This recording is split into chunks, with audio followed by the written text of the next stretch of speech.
Next, we go to some other important theorem.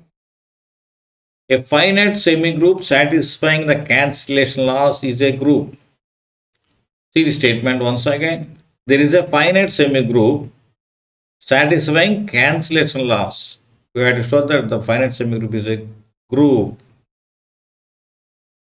Concept is very important here. Finite semigroup means there is a semigroup with finite number of elements and in which cancellation laws hold good, and you have to show that G is a group. Let us see. Proof. Suppose G is a finite semigroup satisfying cancellation laws. Since G is finite, we can suppose elements like this. G is equal to set containing A1, A2, A3 and so on AN. I am supposing G contains n elements. Let A belong to G. I am taking any element A in the set. A means A may be A1 or A2 or A3 or any one among these. I am taking A. And operating A for all these elements. So I will write AA1, AA2, AA3 and so on AAN. By closure property, all these are elements of G. I can say n elements of G. What happens if any two of them are equal? There is a possibility also. Any two of them may be equal. What happens? Let us see. For I different from J, suppose AI is equal to AJ. Here in the statement, it is given cancellation laws hold good. So we can cancel A on the left side. We get AI is equal to AJ. This is a contradiction. Here we are supposing G contains A1, A2, A3, n distinct elements.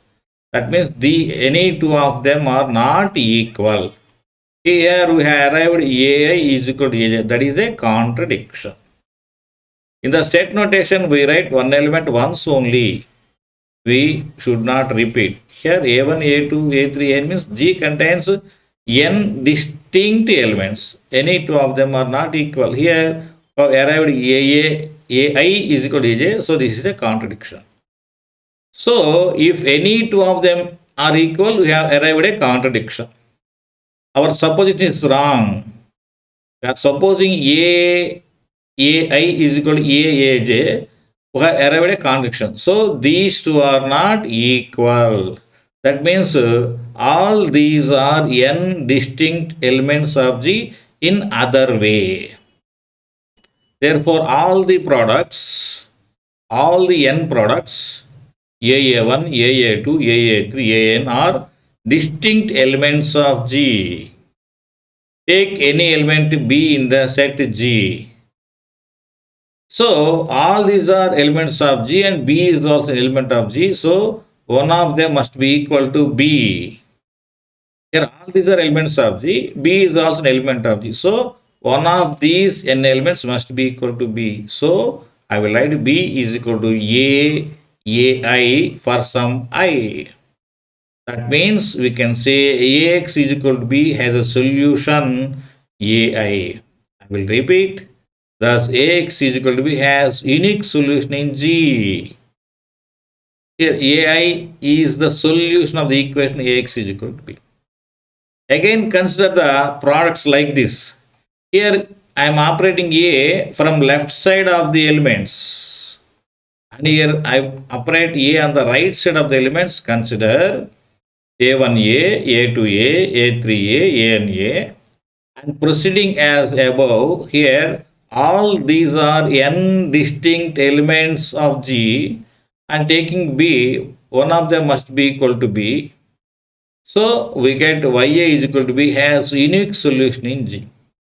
In the previous theorem, we have proved a semigroup with the equations condition 1 semigroup, condition 2 equations AX is equal to B, YA is equal to B have unique solutions. I learned a theorem in the previous class. So from that theorem, we can say that G dot is a group. Here this theorem is true for finite semigroups only. We cannot say for infinite semigroups. The theorem is true for finite semigroups only. Thus, A finite semigroup satisfying the cancellation laws is a group.